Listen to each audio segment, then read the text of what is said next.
Hi, my name is Anjali, and I'm a bi-coastal singer-songwriter. This is Ratchet Genius. In this series, I'll be going through my released and unreleased music and tell you the backstory behind each one. Today, we're going to go over Displacement. The song is released streaming on all platforms, really about not understanding where you belong because you feel like parts of you belong in different places. And I'm a little bit too hippie for the East Coast. I wish I could know the price of this chokehold. Got my guitar and my life and my phone notes waiting to see you again. A little background for me. I grew up in central Jersey where there are a lot of Indian people and East Asian people. Sidebar, we should call East Asians what they really are. East Asians. Like, we're all Asian. You guys are East Asian, we're South Asian, but when we say Asian, we should be referring to that whole continent because honestly, most people in the world are Asian. So you ain't Asian. You're a raisin. Yeah. Going back to my story, I grew up in a pretty Asian dominated place, and as many people know, the stereotypes, very education focused.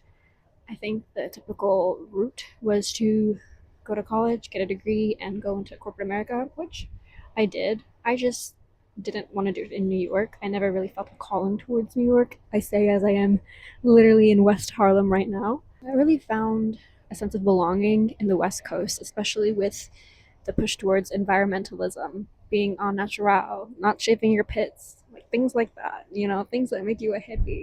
After moving to Portland, Oregon in 2022, I realized how Indian I am. I am a little bit too brown for this white town. Every Indian American, parents are from India, they grew up here. Every person in this bubble is a little bit whitewashed, is a little bit cultured. We all are a mix of it. And when you're in certain spaces that are dominated by one or the other, you feel sides of you come out. I didn't really have many groups of all predominantly white friends growing up. It was either pretty diverse or mostly Asian. So being in those spaces made me hyper aware of being Indian. Why do I think about race constantly? And why do I think about this constantly? And I was just like, I just get sick of some of the things I say. They say home is where the heart is, but I think it's broken now. Parts of it in places no one knows who I am now. I've been very influenced by my surroundings in Portland, Oregon, and I've been very influenced by my surroundings in central New Jersey. I don't think anybody knows, and nobody knows who you are, really. Like, the only person who knows who you are is yourself. And it can be lonely, but it can also be very freeing if you're confident in knowing who you are and confident in knowing that that person can and will change over the course of your years. Like, that's just life. You feed my delusion. Am I sour or am I proud? My heart beats onto pavements. Do you understand the sound? Growing up as an Indian American, there's parts of your culture that you feel sour towards. Patriarchy, the elitism, makes me a little sour, but I also know that I have a lot of privilege because of that. I'm very proud of community. I'm very proud of the generosity and helping each other. That's something that I think is not just native to Indian people, but I think it's a very big part of the culture. There is a sense of pride, but there's also a sense of bitterness. My heart beats onto pavements. Do you understand the sound? I think that's pretty self explanatory. My heart is here in Jersey. My heart is also there in Portland. And I'm a little bit too mean for this nice crowd. And I got too many dreams from my hometown. I took my heart right off my sleeve because it's cold now, waiting to see you again. I'm pretty blunt. I'm pretty straightforward. That doesn't fly in Portland always. People sugarcoat things. People are very gentle. But I often felt myself being like, oh, maybe I shouldn't have said that. Maybe I should have been more gentle about that. I don't know. I struggle with it. Indian people aren't exactly gentle. I got too many dreams from my hometown. I'm trying to be a musician. That's a huge dream. And I'm trying to be an original singer songwriter, which is also a big dream. I took my heart right off my sleeve because it's cold now. Waiting to see you again. I used to be a big heart on my sleeve kind of girl, but yeah, those days are kind of. I'm just like not interested anymore.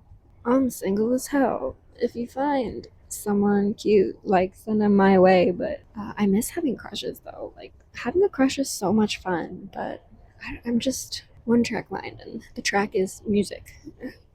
Get it? And I be changing up my mind now. I'm whiplashed, and I tell everyone I'm fine, so they think that. Things I say and feel sometimes they get mismatched, still ashamed of myself. I'm one of the most flip floppy people you'll ever meet. I have so much decision paralysis. I have so much anxiety around making decisions. I literally make so many decisions all the time and it's so exhausting. And I be going back and forth. I can't even pick one place to live. Like I am a bi-coastal musician. I spend half my time in the west, half my time in the east because I can't pick one. And you know what? I really wholeheartedly believe I can have my cake and eat it too. Keep the pace on my addictions. Am I sour? Am I proud? I smoke a lot of weed. I don't think it's cool. And I don't know if I have pride about smoking weed or if I'm angry and resentful about smoking weed. But yeah, this line is basically I need to slow down. Honestly, like right now, I'm at a good point in my life. Sometimes I be feeling weak, like I'm burnt out. Is this how you thought I'd be, how I turn out? I just want to go to sleep. I'm alone now, waiting to see you again.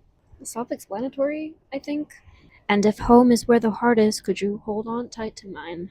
I fall in love with places, staying still. I'm not the kind. Keep a pace on my addictions before I cloudy up my mind. My heart beats onto pavements, only two, but there's still time.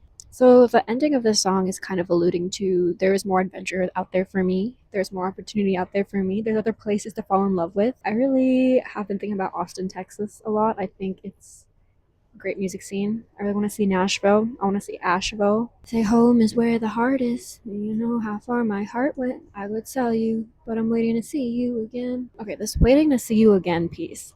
Everybody always asks me, who are you waiting to see again? Who is this about? And it's not really about one person, it's about everybody. Whenever I'm on the West Coast, I really miss a lot of my friends and family on the East Coast. Whenever I'm on the East Coast, I miss my friends out West. And the person I miss the most is me, like who I was. I'm ever changing, and sometimes there are versions of myself that I miss. And I'm waiting to see the girl who has a spark in her eyes again. I'm waiting to see the girl who's hopeful and optimistic about life. But also, I'm waiting to see the people that I love. And when I hear this line, especially in the bridge, I see a montage of all the people that I love, like just one after the other. That's the tea. I'm in West Harlem right now, and I'm just gonna try to make the most of it. Meet as many musicians out here as I can, play as many gigs as I can, build my network. I do think about Portland every single day, and I really miss it, and I miss the life I have there. But I do think that my era here will be very beneficial, and I should embrace it. Let me know if you like this series and if you want me to do a certain song next. I'll put the link in the description for places you can hear this song, and let me know what you think. That's the tea. Do you like my hat hair?